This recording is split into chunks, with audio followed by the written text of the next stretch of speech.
There we go. Thank you. So tonight we are talking about navigating the positives and negatives of social media and the impact on teen girls. And tonight I would love to introduce Stephanie Paradiso. She is a social media coach, absolutely amazing. She's a mom of two girls, and she will be helping us to navigate social media. So I'm going to kick it off to Stephanie. All right. Hi, everybody. I am so happy to be here. So happy to see so many faces. I would love if you can pop on and just say hi. I'd love to see your faces. I see some familiar faces, which makes me so happy. Hi, everybody. Okay, so this is a topic that I am so passionate about, and you will see as I walk you through the content that I prepared tonight that I'm going to share with you. I love being in this space where I can work with teenage girls, young women. It is something so important to me, and it always has been. And I just want to thank you for giving me the opportunity, Natalie and Irene, for being here tonight, and then also for all of you being here to listen. So we're going to have a really, really great time. Like Natalie said, I'm Steph Paradiso. I'm a social media and business coach and also a mom of two little girls who I was just talking about with Natalie and Irene before we jumped on the Zoom with everybody. I have a 4.5-year-old daughter named Adriana, and then a 14-month-old daughter named Alexia. And they are just so sweet. I should have put a picture of them on here when I thought about it for the About Me, but if you follow me on social media, you will see lots of them, and I'll share my links at the end with you guys. All right, so just a little bit about me. I don't like to waste a lot of time on this because I want to dive into the meat of what we're going to share tonight, but I think it's important for you to know a little bit about my background, so that way you can understand kind of like where I'm coming from and why I'm sharing these things with you. So I am currently a social media and business coach, but I have been a business owner, an entrepreneur for over a decade. And I actually started as a business owner at the age of 22. So for some of you, actually not too much older than where you are right now, just a few years probably. I was fresh out of college and grad school, and I opened up a prom dress store. I always wanted to own my own business. I always wanted to be somewhere like in fashion, but I never thought I would own a prom dress store. It was just like kind of a little obscure to think about only selling prom dresses, but it became like this life's mission for me because I got to work with young girls mostly ages 16 to 18, that were making their sweet 16 or their quince, or maybe they were going to prom for the first time, or some for the second or third time they got asked a few. So I loved doing this because I got to work with and have so much fun. I got to try on prom dresses. I got to experience like that fun of going to prom again. But the one thing that was really hard for me in this job, in this business, was to see how many young girls had such poor body image and such lack of confidence. Like when they would try on a dress that looked so beautiful, and they would say, my hips are too big, or I hate the way I look in this, or I wish I was a size smaller. It just tore me up inside. And I always said to myself that when I have children, if I have daughters, I will make it my life's mission to instill confidence in them. So that way, when they are 16, 17, 18 years old, and then into adulthood, they don't look in the mirror and have that moment where they feel terrible about themselves, when they should feel so beautiful and it should be such an exciting time. So that's kind of like where all this started. And since then, I have owned multiple different businesses. I was a makeup artist for a substantial amount of time, also making women feel beautiful on their biggest day, right? And the common denominator through all my businesses was that I was using social media to build up my platform and to find new customers and clients, which is how I landed here present day. I teach other business owners how to do that. And it is so important to me to always have this mission that I started at this prom dress store and things that I do today, which is why I was so ecstatic when Wonder Girls asked me to be here. Today, not only am I a social media coach, but I also have a substantial following on Instagram, on my blog. I have a personal blog, and I preach a lot of body positivity and feeling really good about being in your own skin, not just for young girls, but for women of all ages, because confidence, feeling self-assured is not something that like you hit an age and you magically, feel better. It is an ongoing thing that we're working on. And so if you follow me there, you'll see lots of really great body positivity content and some cute kids. So I wanted to share this kind of like to set us up before we dove into some of the tips that I'm going to share with you tonight. And this is that social media really is here to stay. I think a couple years ago, there was like this pushback, and that social media was still a trend. Things come and go, right? Like maybe you guys remember like Vine or Periscope, right? Those are like apps of the past.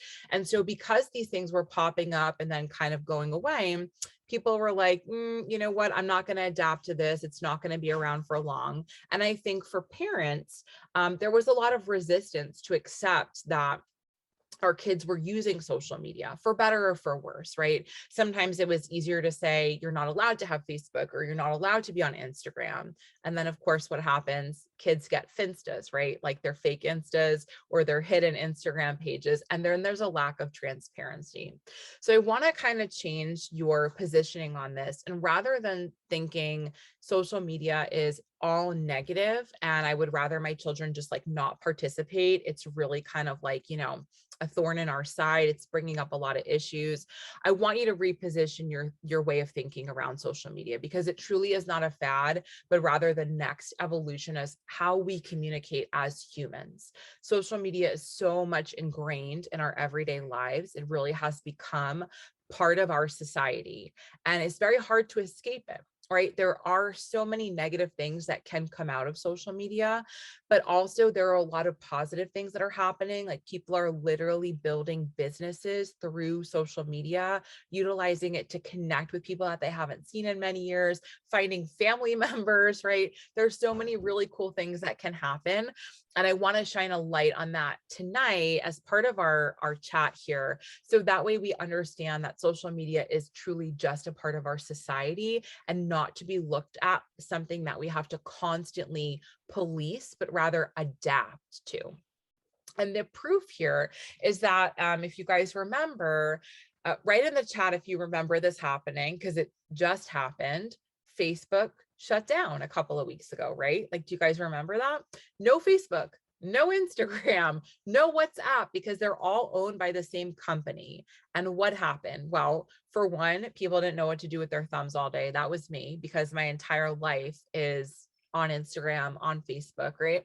But also, really crazy thing happened. Mark Zuckerberg, who owns Facebook and also Instagram and WhatsApp, he lost a net worth of $7 billion, $7 billion in a matter of hours, because the stocks at Facebook started to plummet because people were nervous that there was maybe a breach of information or that something was going on internally in Facebook.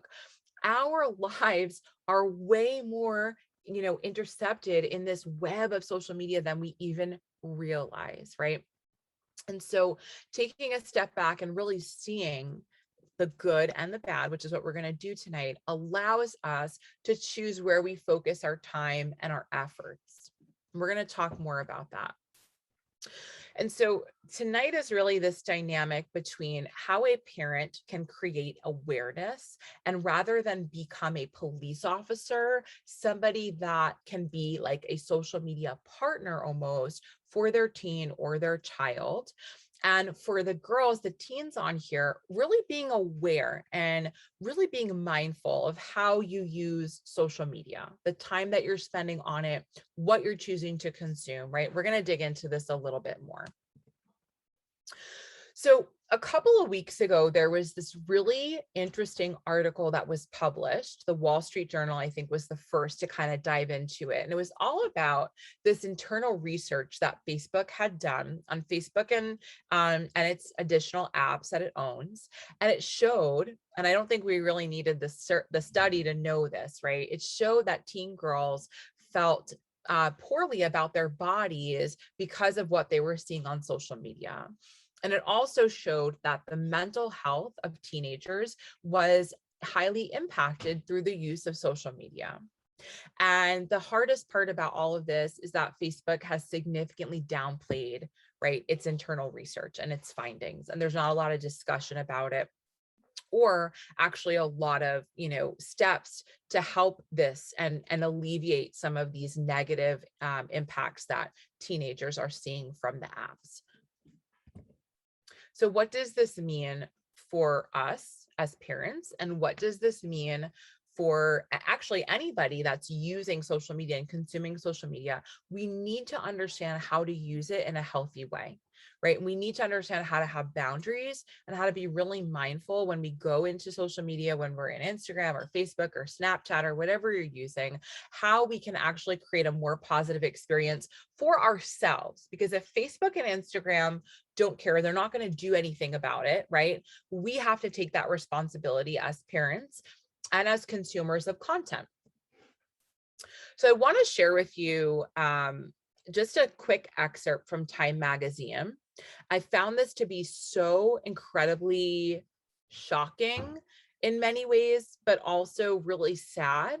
Okay, this talks about the confidence gap for girls versus boys at a certain age. Okay, so in 2018, Time Magazine creates this study, so not that long ago, and it really talks about closing the confidence gap. So this is really the decrease in confidence that young girls will feel as compared to their male counterparts. And this is actually at a super young age. So young girls start to decrease in the amount of confidence that they have, right, in their self-assurance as early as 8 years old.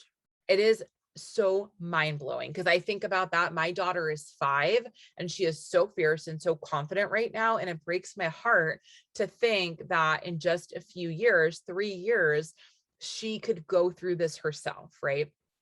And so really quickly, I just want to read this to you. To truly map the state of confidence in American girls, we worked with YPulse, a polling firm that focuses on tweens and teens, to survey 1,300 girls. So this is a big subset of girls, ages 8 to 18, as well as their parents. And Time Magazine found that the girls between the ages of 8 and 14, right? So like just kind of on the cusp of getting into high school or just at the beginning of high school, their confidence levels dropped by 30%, 30%. Okay. But at 14, when girls are hitting their all-time low in confidence, boys' confidence is still 27% higher than those girls.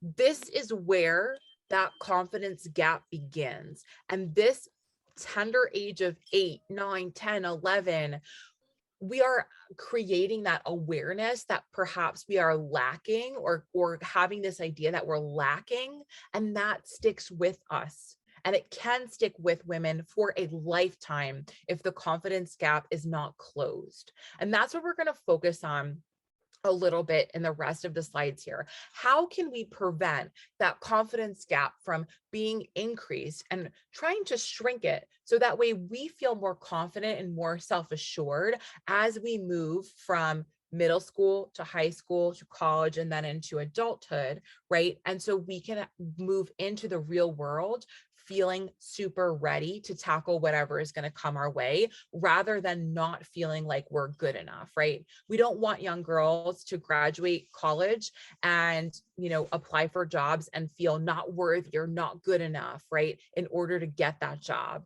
Or we don't want them to face rejection with the feeling of saying, well, you know what, it's not for me. Okay, it's something wrong with me, right? And rather looking at it holistically from a different standpoint and saying, maybe this is not the right fit for me. I'm awesome and I'm talented and I'm gifted, and whoever is going to hire me for this job is going to be lucky to have me. That's the kind of confidence we want, but we cannot get there unless we close the confidence gap at a younger age. Right? This is all making sense. Give me a little head nod if this is making sense. Mind blowing, right? So I want to identify some positives and negatives on social media, because even though there are negatives, and I'm not going to pretend that social media is amazing and there are no negatives, there are, and they are very real, and they can be super detrimental and hurtful.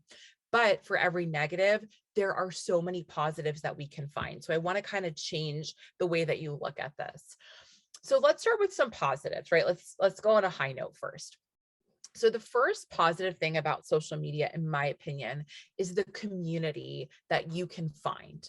There is a social media page, account, website for every single interest out there. Whatever brings you joy, whatever makes you happy in your life, you are going to find other people on the internet by way of social media that also love the same thing. And that feeling of inclusivity, right? When you find other people that like speak your language and they like the same things as you, or they write on social media and it's like they took the words right out of your mouth. That is the coolest part of social media, the way that we can connect with complete strangers but feel really tied to their community.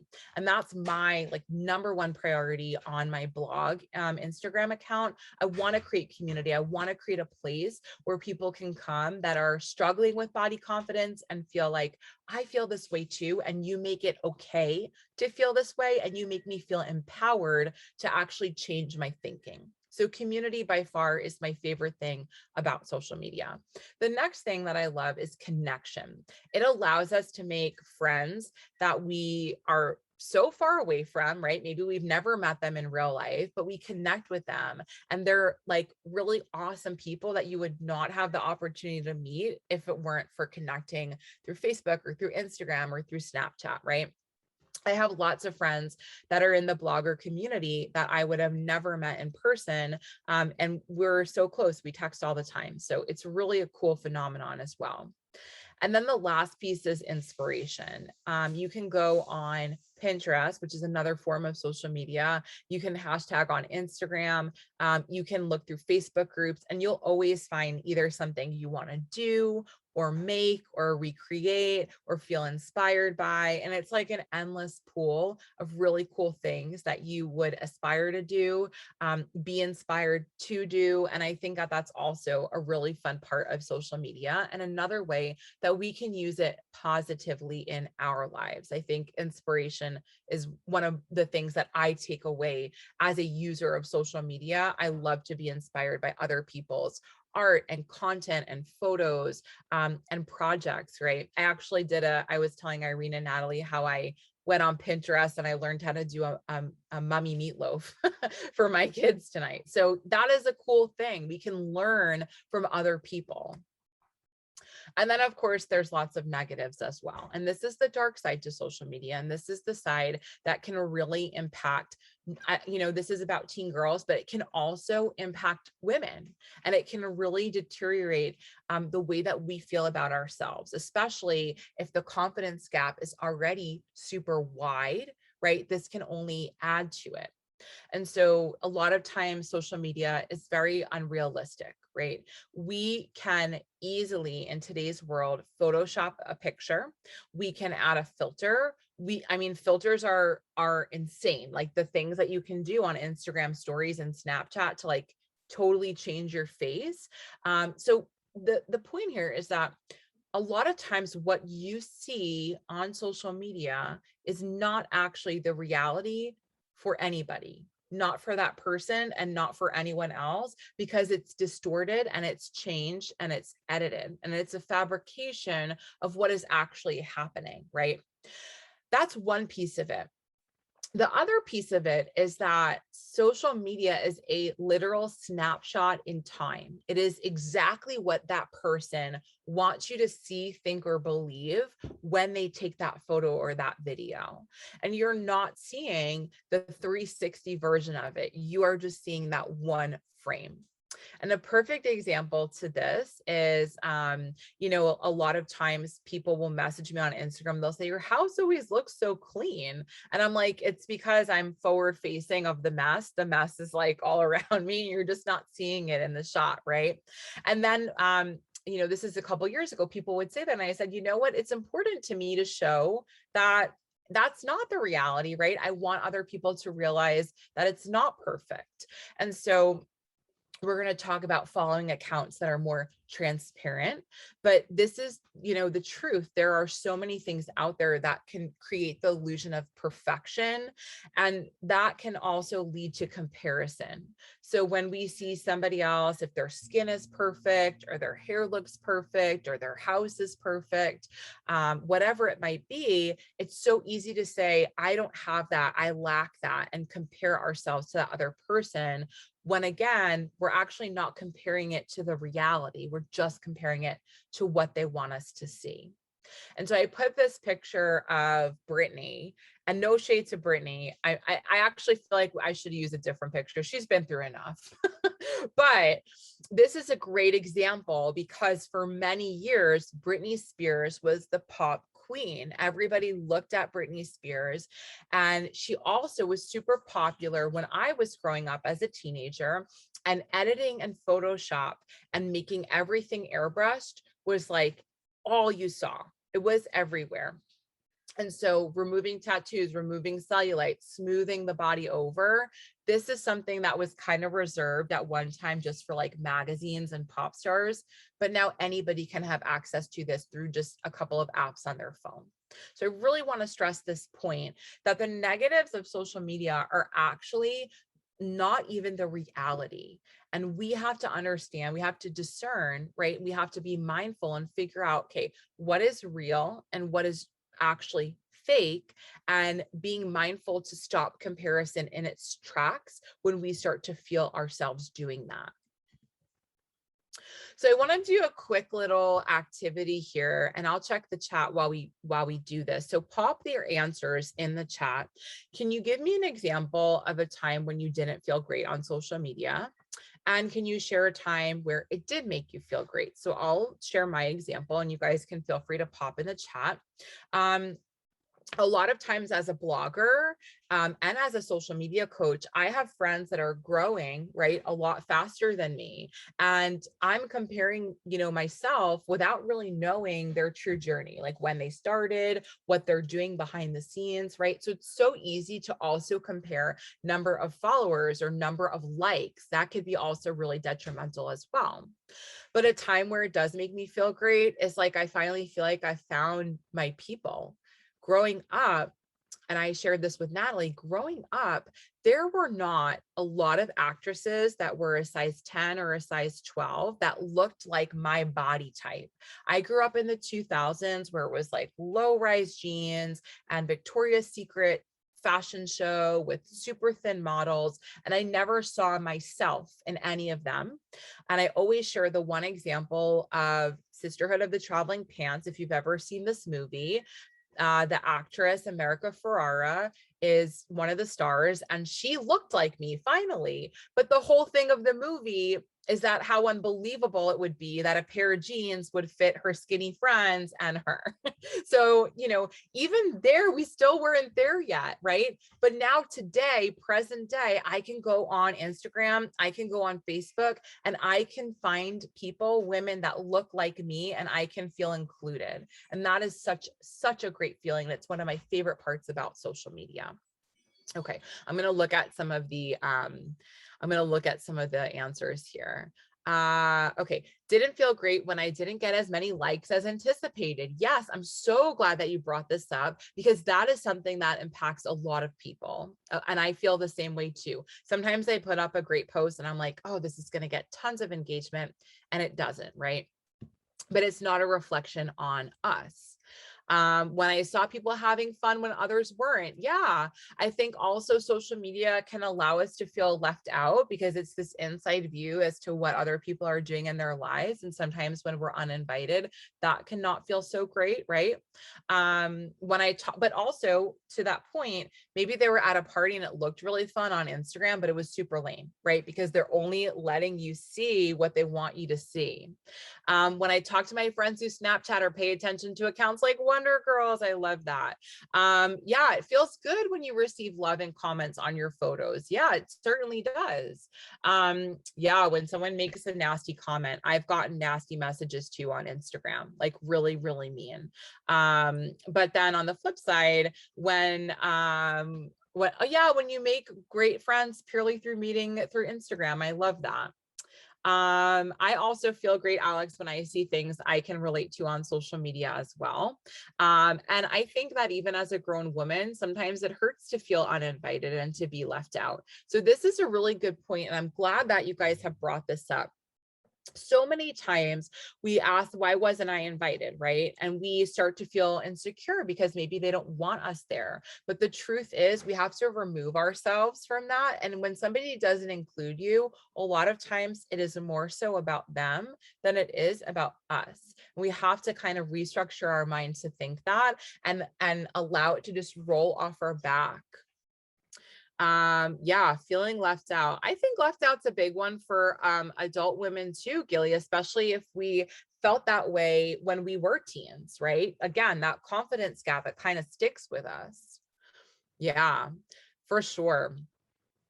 I love it. Thank you guys for sharing all of this. I also love Ashley Graham's page as well. I think she's fabulous. All right, awesome. So I'm so glad we did that because it really brought up some other ways that social media can impact us, maybe not even just through the content we consume, but more so like, are we getting the engagement? Are we feeling the love?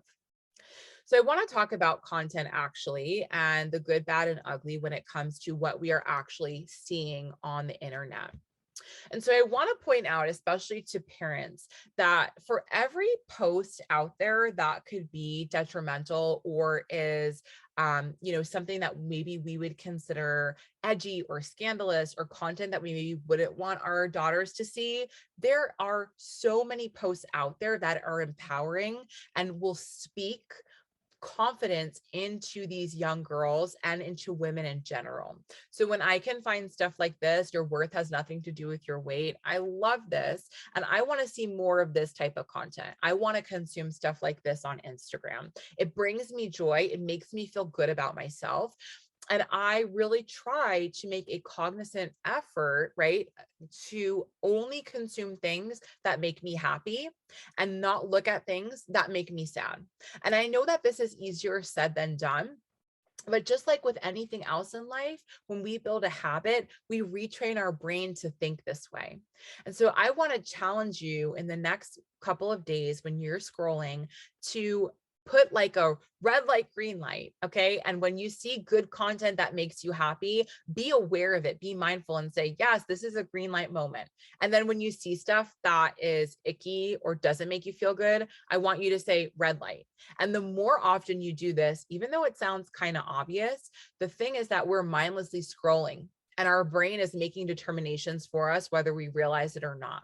So I want you to be mindful of how you feel when you consume certain things and practice this red light, green light. And I guarantee you, over a matter of weeks, as you do this, you will retrain your brain to filter out that negative content and not even go there. I also love following brands that are inclusive. And so this is something that is, I think, amazing because again, when I was growing up, and for Natalie and Irene, right, this was not a common message that we saw. Body inclusivity was actually so foreign. You would go to a website and be a size 10 or a size 12, or size 14 or size 22, but you would never see models wearing the clothes. You would never know how it would fit. And that blows my mind, right? Like people have all different body types. A size 0 and a size 22 should both be represented so that we can make purchasing decisions as consumers, but it wasn't, right? Until now. And the cool part about this on Instagram is that so many brands are making an effort to be inclusive, not just in body type, right? But in diversity, in race, in what people look like in general. And it's so much easier now, if you look for it, to find people that look like you. And how awesome that we can live in a time like this. How amazing that Instagram is literally at our fingertips and we can access all of this information and have a place to feel included. I'm so happy that my girls get to grow up in this version versus the version that I grew up in the 2000s, right? So if you stop and think about that, how thankful I am that social media exists because they can have access to this community, right? But on the flip side, we can say as parents, social media makes parenting really hard right now. And that is true. It can, but it also can have all of these additional amazing benefits. So if you are thinking like, social media is really tough, I want you to kind of flip the script and say, I'm thankful for social media because my child has access to seeing other people that look like them and that they can relate to. And they don't have to be, looking for the America Ferraras here and there in the movies. They can see them every day. And then, of course, there are things that are not so great on social media when it comes to the content that we're consuming. And that is the stuff that is filtered, altered, picture perfect, photoshopped, or using presets to create like a beautiful photo, right? And, unfortunately, we're not going to stop people from doing these things, right? We can filter something with one swipe of a finger. We have to also, just like red light, green light, be cognizant of the fact that it is filtered, and put that in your head each time you see something that looks picture perfect. Skin is supposed to look like skin, not supposed to look blurred over, right? And so we're not seeing it, transparently, but we can remind ourselves of that. So here are a couple of tips that kind of round out all of the stuff that we just talked about. And if you have anything to add, please feel free to pop it in the chat if you have anything to share on any of these. I'd love to read some of those as we wrap up in a couple of minutes here. So for teen girls, I want to just drive home this point that social media is a choice. We can choose not to be on it at all, but I would be willing to bet that we don't want to choose that. So we can decide to make other choices. And that means what type of content we are consuming. Remember, red light, green light. Are we constantly consuming things that make us feel bad about ourselves, and staying in that place, even though we know that this doesn't feel good? Or are we choosing to seek out brands like Aerie, following accounts like Wonder Girls, following accounts like Dove that are being super inclusive and creating a positive environment, right? Are we looking at hashtags that are going to make us happy, that are, body inclusive, that talk about confidence, that talk about our worth? Okay. Or are we consuming the junk that is our red light, right? Not that we're not going to see it. It's kind of hard to avoid, but choosing more good than bad is always going to make a better experience, and it's going to make you happier, right? So staying mindful of the choices that we're making, and always remember that the content on social media truly is a snapshot in time and does not always represent the true reality of what's going on. And then the last one is follow accounts that make you feel good. Like follow accounts that bring you joy, that make you happy, that inspire you, that entertain you, that make you laugh. And then don't be afraid to hit unfollow. I unfollow accounts all the time. All the time. Things that I'm like, this doesn't resonate with me. This doesn't make me feel good. I'm not interested in this anymore. And it's totally okay to do that. You can control your user experience on apps through unfollowing. And I give you permission to do that. If it does not make you happy, if it makes you feel icky, don't see it. Don't allow yourself to see it. And then I have a couple of tips for parents. Oh no, actually, did I skip parents? No. Okay. So before we move on to parents, we're going to do this really quick activity. It takes all of 5 seconds, and you're going to see, this is going to allow you to identify positive accounts that you can follow. So I do this with my daughter. Natalie asked me to share this story. My daughter, like I said, is 5. And even before she could talk, when she was 2 years old, every single night when I would tuck her into bed, I would always do the I am activity. And at first I just picked like 4 or 5 words that I wanted her to believe that she was, even before she could talk. And we would recite them. So we would say, I am strong, I am brave, I am confident, I am smart, right? We would pick all these adjectives. And we said that every night when she would go to bed. And now, without even a second thought, this has become her reality. She is so self-assured, so confident in who she is, and truly believes that she is brave, smart, and strong and kind, right?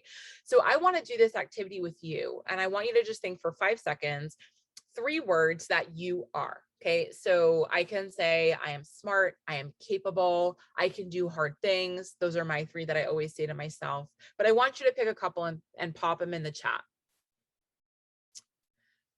Yes, I love that. I love that. Yeah.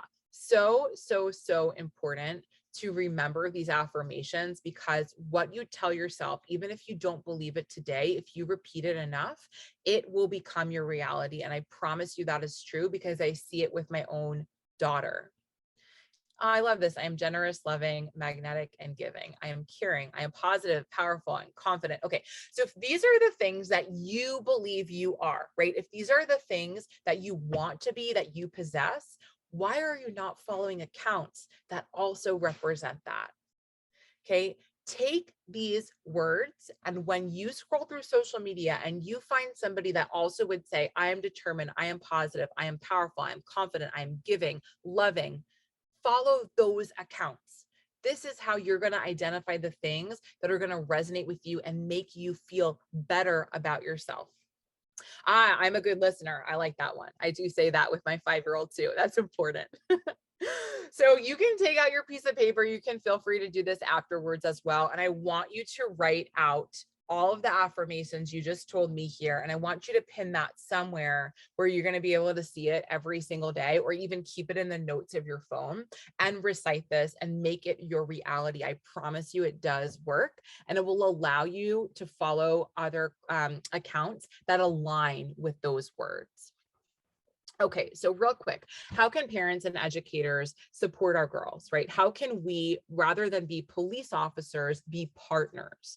So the first thing is that we want to monitor social media mindfully. And the way that we can do this is through using apps like Bark or Custodio, but you don't have to use an app, right? You don't, if your teen is like, no way, you're not doing that, you can also have a conversation and say, I'm okay with you being on social media. I trust you to make good choices and to have good judgment. But I just want to know every now and then what you got going on there. Like, I would love to see who you're following, right? It's not even so much who they're talking to, although that could be another conversation for another day, right? We want our teens to make good choices and not talk to strangers on the internet, but we want to know what they're consuming, because that is really like what is going to shape a lot of what's going on in their head and impact their mental health, right? What they're consuming. So having these conversations and being transparent and say, I trust you to make good choices. I just want to know what you got going on. Who are you following? Like, what are the accounts that are like trendy right now? And really say, does this make you happy when you see this? And you can say, like, this would make me feel bad, right? So how does this make you feel? And having these conversations about social media, the way that we would have conversations about other topics, right, in a pre-social media world, is we're going to apply that to here. It is so important that we have that transparency. And instead of saying like social media, no, like we don't want anything to do with it, embrace it and kind of see what's happening in your teen's world. Also, these apps are not bad, but I would, as a mother, and also as somebody that is not so far removed from being a teenager, just a little bit, but I was there, right? I would rather my parent or my guardian or my educator come to me and say, let's have a conversation about this, rather than kind of like policing them with an app. But sometimes there's no communication, right? So if you are at that point and you feel like your child is being impacted by social media, by the content they're consuming, then I think that this isn't, the next appropriate thing that you can do. All right, so I know that Irene's going to open up to Q&A. Before, I'm going to just share one more slide, and then I guess I'll pull these down so I can see all your beautiful faces. But I want to share how you can get in touch with me. So I'm actually going to pop the links to my social accounts in the chat. You can find me at Stephanie Linda Paradiso. That is my blog. And there's lots of body positive content there for you guys, and hopefully a safe space that makes you feel good. And then Inspired Social Co. is my coaching business. So you would be able to find social media tips there, there, and lots of more information about different apps and how to utilize them. And if you are somebody that has an organization that would love a talk like this for your students or your girls, please feel free to reach out. You can email me at, I'm a little cut off here. Here we go. hello@inspiredsocial.co. All right, now I'll turn it back over to Irene. That was awesome. Amazing tips. I mean, being a mom, especially of 3 teenage daughters, I think I have, I don't know, kind of the worst of this world. And I don't have boys, so I don't know that experience. I just know what I experience every day. But I also think as a parent, we have to understand that this is their world, and we can't reject it. We do have to accept it the best way we know how, you know what I mean? But with that said, there are definitely times where I snap and I'm like, give me the phones, and I keep the phones, and I just have to create that boundary. And then we also turn them off at a certain hour at night. All the apps are turned off. So we have control over that. And the girls are just used to it now. Okay, 9 o'clock, everything gets turned off. They don't get turned back on till I think it's like 8 o'clock or something in the morning. So they have to get themselves ready, because it's a full addiction. We do it as adults. Yes. You know, I mean, it's I feel like I need somebody to turn my apps off at 10 o'clock sometimes. Yeah. Like I'll sit in bed and I'll scroll and I'll work and I'll get distracted or watch reels. And when I really could be using that time for resting or reading or watching Netflix, right? I don't have to be scrolling my phone all the time. So I love that. I think that's such a great tip in another way, because it's not only just social media. To your point, Irene, it's also all the other things you can do with a phone, right? You know, like the texting, the messenger, like all that kind of stuff is also all consuming. Because it literally, sometimes you just can't stop. And we do have some mental health professionals on here. My cousin Maria is here. She handles, you know, adolescent anxiety along with Taylor. She's helped our family for a few years, and she also deals with all of this. So I think I actually want to just I want to open this up to Q&A, but does anybody have like a burning question? Because I actually want to ask Maria or Taylor, just, you know, if they have any other tips coming from a mental health perspective. Any questions from anyone? If you just like do the little hand raise, I can, or if you want to put it in the chat. I don't know if anybody put anything in there, but any questions from anyone? Stella, I feel like you wanted to, did you want to say something before? No, okay. No questions? I have a question. Yes, Sorry. Isabella. I love how you always come in. You're the best. Sorry. So I'm a senior at St. Thomas Aquinas College, and for the past couple of years, I've been studying social media and like looking at the impacts on it. And now I want to go into grad school to study it further. And I think my question for you is, how can we make sure, or what do you want researchers or academics to look at more closely within social media in determining how we can take research and applying it in terms of educating individuals and teenage girls about using it more mindfully? Yeah, what a great question. And I love that this is what you're doing. I so wish that I could have gone to school for social media if I knew, like, the, you know, the closest thing was journalism and PR, which is what I did my master's in, but I just think it's so cool. So I think for me, the biggest thing that stands out is this idea, going back to what I mentioned before, that social media is a choice, and being mindful of what we choose to consume on the internet, whether it's on Facebook, Instagram, Pinterest, or a website, right?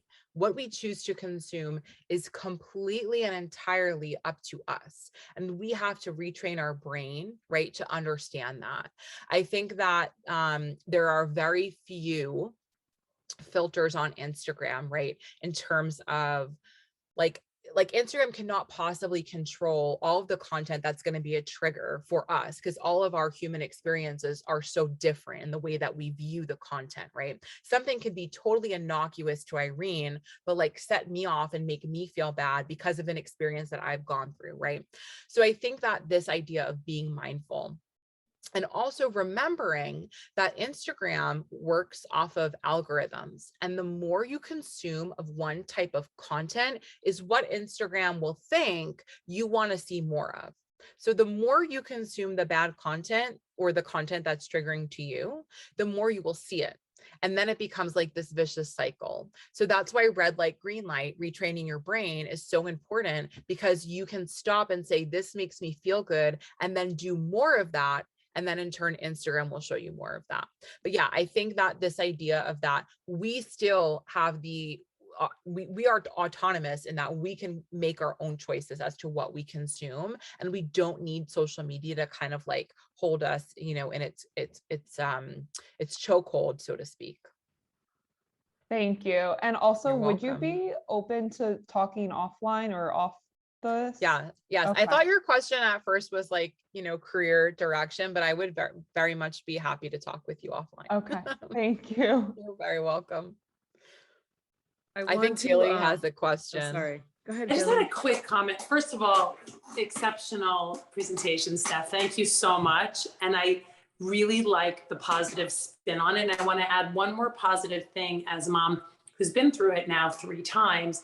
I think I'm in it with the 3rd in middle school, but I think when they first get social media, what's really hard is, let's say it's 1985 and I ride my bike over to Irene's house and we have the best play date ever. And she says, you're my bestie. And I say, you're my bestie. And we hug it out. But the next day I go to Natalie's house and she says, Gilly, you're my bestie. And I'm like, you're my bae.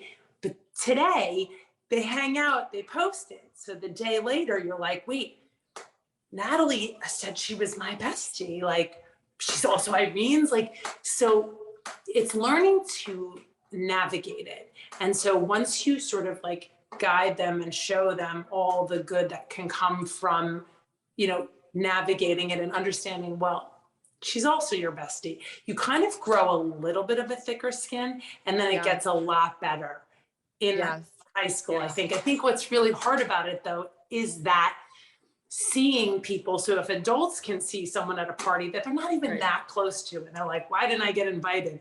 If that could trigger that, imagine you're 12. So that's why when you say 12, 13, 14, they need to be on it because everyone's on it, but they have to navigate, which is so hard as a parent to watch that, but it does get better. Definitely. Yeah, I love that. Thank you for sharing. So, I think that what you said about growing thicker skin. So I'm Italian. I grew up in a real traditional Italian household, and that's like, you know, the thing. You got to grow thick skin. And we like learn this, you know, at a young age. But when the confidence gap is so wide, and at such a young age, when they're actually like 12 and 13 and 14, when they're hitting that low, it is so hard to develop that thick skin, or just kind of see it for what it is. Like, okay, they don't want to hang out with me. That's cool. I'm awesome. And I'm going to hang out with somebody else. But they're just not at that age of maturity, even to kind of process that. So that's why it's such a, you know, it's such a fine line. But I love that you bring that up. And honestly, I'm not going to lie. My husband told me today that my sister-in-law was having a Friendsgiving.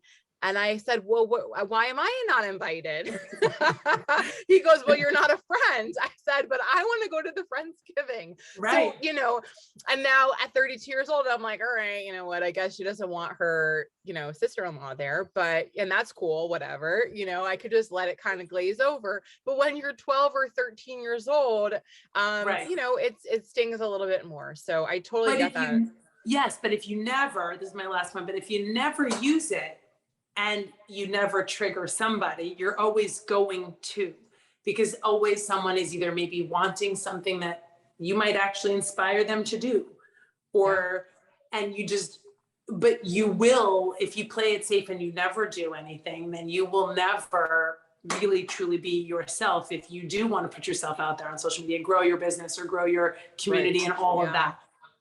Right. And that's where it's like, you have to find that balance though. That's where you have to find that balance. And that's why these conversations are beyond important for us to So keep important. having, to keep reminding our daughters and our children and our, students that these conversations are beyond important. And that's like one of our Natalie, that's why Natalie and I are also doing Wonder Girls. That's how it triggered so much of what we're doing, is because the confidence has to come before everything else. So if we're building that confidence in our girls, then Sure. all of this other stuff, it does help you to build a thicker skin, once you build your And if you didn't have social building media, you blocks. would be able to grow Wonder Girls. That's in this right. Beautiful way. So that is the positive Yeah. of what we're Yeah. doing. Yeah. I just wanted to ask really quick, Maria is my cousin. She's a licensed clinical social worker and specifically deals with anxiety in adolescents. And I just wanted just a quick, because we're almost done, but just a quick little, I don't know, some feedback from you as to what you're seeing, and maybe just maybe one or two tools or tips that you give to your, adolescents that come in with anxiety from all this stuff. Well, first of all, I want to say I thought this presentation was fantastic. Thank you, Stephanie. And I am going to share with my clients starting tomorrow the red light, green light. I think that is spot on. I think that's something we could all benefit from, but especially our kids. I think they sit there and just keep getting fed all these images, and they don't really have an awareness of what they're taking in and what kind of impact. So I like being mindful and labeling it with red light, green light. Gosh, words of wisdom in 30 seconds. I don't know, Irene. I think advice to give to parents, I think Stephanie also touched on this, is sometimes parents will say, oh, I'm going to take all the social media away. It's not good for my kids. I don't want them to be on it. And I don't think that's the right answer. I think we need to teach them how to be mindful about what they're on, how to learn how to manage it, because this is their world and we can't pretend it's not there. We just have to teach them good skills so they can use it in a safe and appropriate way. Right. Yeah, totally.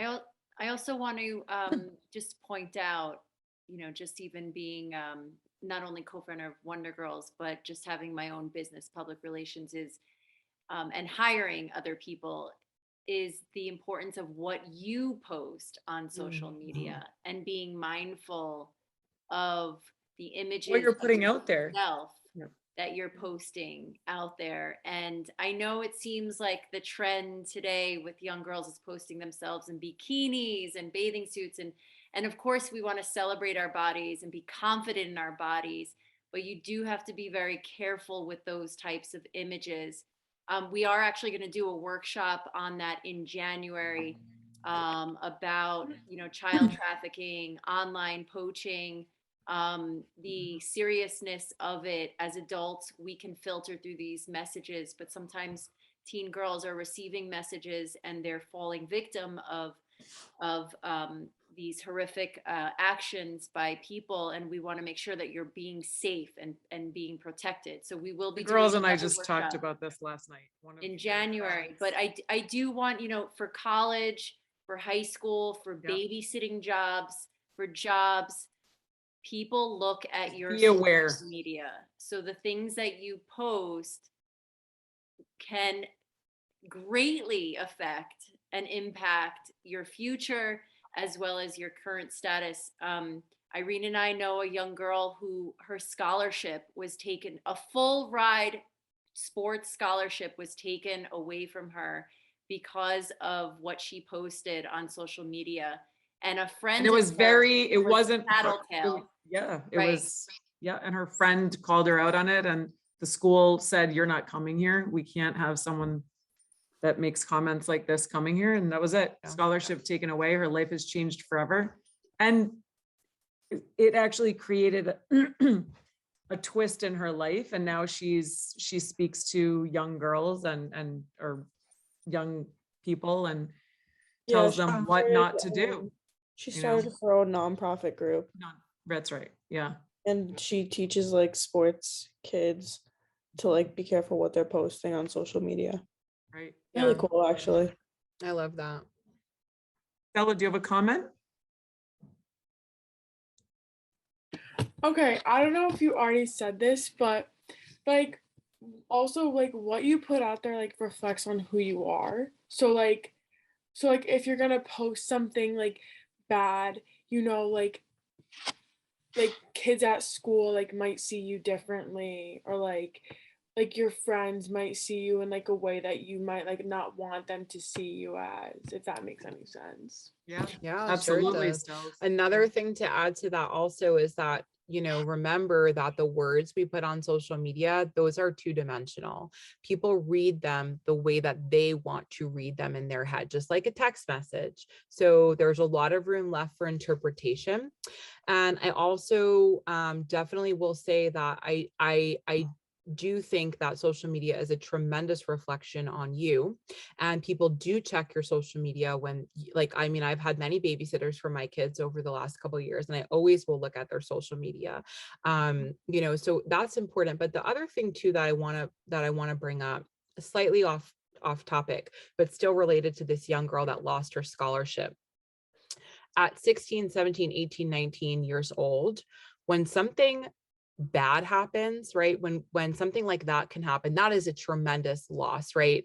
But a lot of times when something impacts us, like on social media, or something happens at school and it follows us home because of social media, or someone's being mean, or your friend group doesn't want to hang out with you anymore, it can sometimes feel like the most devastating loss, and that you cannot imagine anything that is more hurtful or painful in that moment. But like this young girl, she learned from it, and then she made her own silver lining. So I want you to remember to always also put things in perspective, because sometimes what we're going through in the grand scheme of life is this teeny tiny little blip that matters not at all when you are out of high school, when you were out of college. And I'll share this one quote with you, because I will always remember this. When I was in high school, I had an English teacher. Her name was Miss Cashman, and she would always say, no matter what happens, you'll still be able to get married and have children. And basically what she meant by that is you'll still go on to lead a very nice life, and this matters not at all in the grand scheme of things. So I want you to also keep things in perspective, because sometimes we worry and we do get anxiety, and we get so worked up over things that actually are not that big of a deal, and we can navigate through them. And when you have great partners like Wonder Girls, and you lean on the adults in your life, I think that that allows you to navigate them with grace, like this young girl did. She learned from it, and she made her own, you know, silver lining out of it. So I think that's really cool. And just before we hop off, we put all of the links in the chat. So if you want to go in and just click on those and save those, so you have them, you can keep following us on social media and look at our website. And Alex has a question. Oh, Alex, where are you, honey? I'd love to hear from her. Yay, Alex. Hello. I just had like kind of like a comment. So I know like from being on social media for a really long time, it's kind of hard, like especially since a lot of people are like posting about their lives and like a lot of things that happen in their life, that it's easy to just like give in and like post, like even if you think it's like post like things about your life that might be personal and stuff. And once again, like that could like portray, and a lot of people look at your social media. So like, do you have any like ways that could help you like find like a different kind of outlet for those things, or like somewhere else to, you know, like kind of do things like that? Yeah, I love this. So first of all, I think journaling is such a great exercise. And I love being able to kind of just write out what's happening in my life, or the way that I feel. I do this on my laptop, on my notes, on my MacBook. You can do it in the notes of your phone, and you can write it out, and you just don't have to post it. And not only is this an exercise in, you know, knowing what is like okay to post and what is appropriate, and then what maybe we want to hold on to because it's very personal, but it also is such a cathartic, therapeutic release of emotion. So that is like definitely the first piece of advice I would give.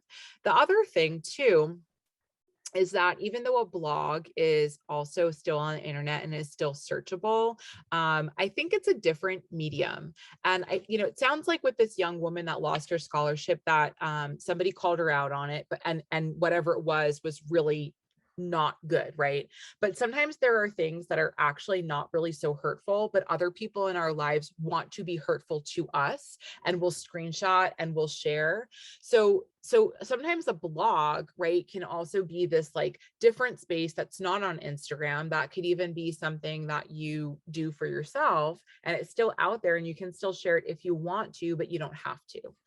So that's what I would say. When I was in high school, the big thing was to have like a Zanga. I don't think that they have that anymore, but it was like basically like an online blog that you could write.